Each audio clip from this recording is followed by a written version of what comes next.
Assalamualaikum warahmatullahi wabarakatuh. Bertemu lagi dengan saya Yesi Maulidia. Dan apa kabar kalian? Semoga kalian semua sehat selalu dan selalu dalam lindungan Allah Subhanahu wa taala. Oke, tanpa basa-basi, kita lanjut ke materi yang akan kita bahas untuk pertemuan hari ini. Jadi, kita akan fokus mengenai ekosistem dan komponen beserta tipe-tipe ekosistem.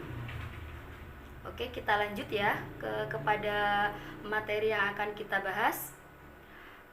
Sebelum kita lanjut, mari kita mulai pembelajaran hari ini dengan berdoa bersama. Semoga apa yang kita pelajari dapat kita pahami dan bermanfaat bagi kita semua. Amin. Nah, oke, lanjut ya. Mengenai ekosistem. Nah, ekosistem terdiri dari dua kata, yaitu oikos dan sistema. Oikos di sini rumah sendiri dan sistema adalah bagian yang utuh. Jadi, ekosistem yang dibentuk di suatu daerah dan terjadi hubungan timbal balik antara komponen biotik dan abiotik dalam suatu habitat. Nah, ilmunya sendiri tentang ekosistem disebut ekologi. Ilmu yang mempelajari tentang rumah ekosistem, yaitu ekologi. Nah, di sini saya akan tampilkan gambar di suatu kebun binatang. Kita bisa lihat bersama-sama ya, bahwa di sini ada air, binatang, udara, dan lain-lain sebagainya. Nah, itu yang disebut mengenai tentang ekosistem. Kita bisa lihat bersama-sama ya, mengenai gambar di samping. Oke, kita lanjut ya. Lanjut ke komponen penyusun ekosistem. Nah, kan ada biotik dan abiotik ya. Biotik itu apa toh? Ada yang tahu? Nah, biotik adalah kalimatnya adalah makhluk hidup berdasarkan fungsi dan peranannya dalam ekosistem. Di sini komponen biotik yaitu ekosistem yang terdiri dari makhluk hidup berdasarkan fungsi dan peranannya. Dalam ekosistem, komponen biotik ini dibagi menjadi dua. Untuk yang pertama yaitu produsen.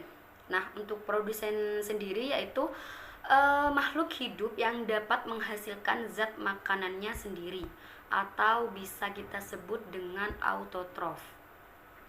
Dan di sini autotrof dibagi menjadi dua bagian. Untuk yang pertama yaitu autotrof dan yang kedua yaitu kemoautotrof.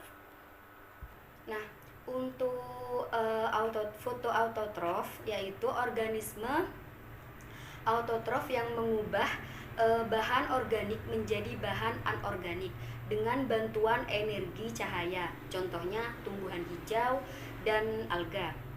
Nah, untuk poin yang kedua yaitu kemoautotrof. Autotrof yang mengubah bahan organik menjadi bahan anorganik dengan bantuan energi kimia. Contohnya bakteri produksi sulfur. Untuk yang kedua yaitu konsumen dari biotik, yaitu makhluk hidup yang tidak dapat membuat makanan sendiri, tapi yang menggunakan bahan yang dihasilkan dari produsen atau dari konsumen lain yang menjadi mangsanya. Nah, konsumen ini disebut juga dengan heterotrof.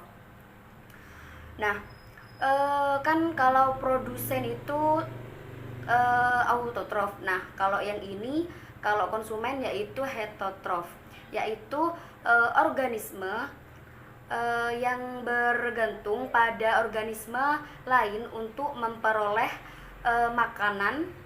makanannya, atau konsumen juga disebut jenis yang berdasarkan jenis makanannya.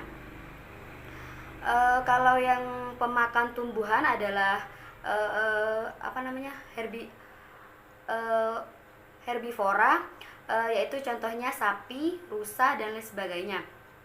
Kalau yang pemakan daging yaitu seperti buaya, seperti harimau, itu untuk yang herbivora ya.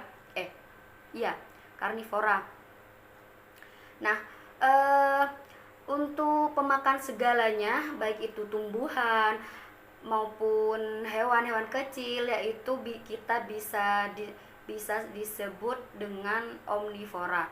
Itu untuk pemakan segalanya.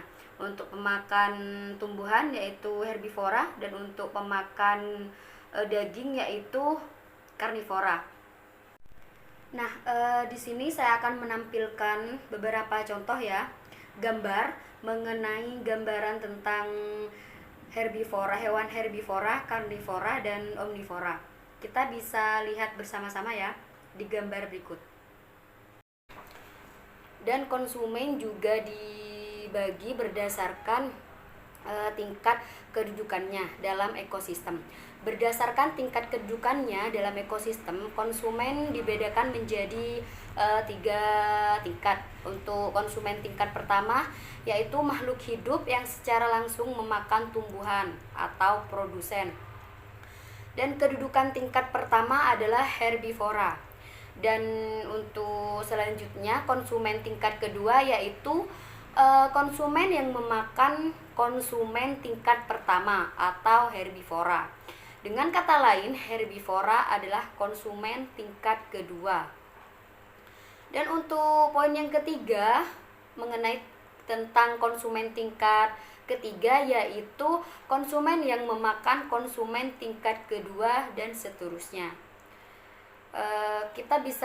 Saya akan menampilkan ya gambar mengenai konsumen tingkat pertama, konsumen tingkat kedua, dan konsumen tingkat ketiga. Kita bisa simak gambar tersebut. Nah, untuk poin yang ketiga yaitu pengurai atau decomposer, yaitu makhluk hidup yang menguraikan zat-zat yang terkandung dalam sampah dan sisa-sisa yang telah mati menjadi zat-zat lebih sederhana seperti mineral dan zat organik dan lain-lain sebagainya. Nah, mineral dan zat organik hasil penguraian meresap ke dalam tanah yang sangat dibutuhkan oleh tumbuhan. Contohnya bakteri dan jamur. Nah, di sini ya saya akan menampilkan contoh bakteri dan jamur tersebut. Untuk poin yang terakhir yaitu detritivore, yaitu organisme heterotrof yang memakan bahan organik berupa sampah atau serasah yang disebut detritus, atau semacam misalnya sampah atau kotoran yang menjadi partikel-partikel yang lebih kecil. Nah, dengan adanya detritivore akan mempermudah kerja decomposer. Nah, seperti contohnya yaitu cacing tanah, siput, dan tripang.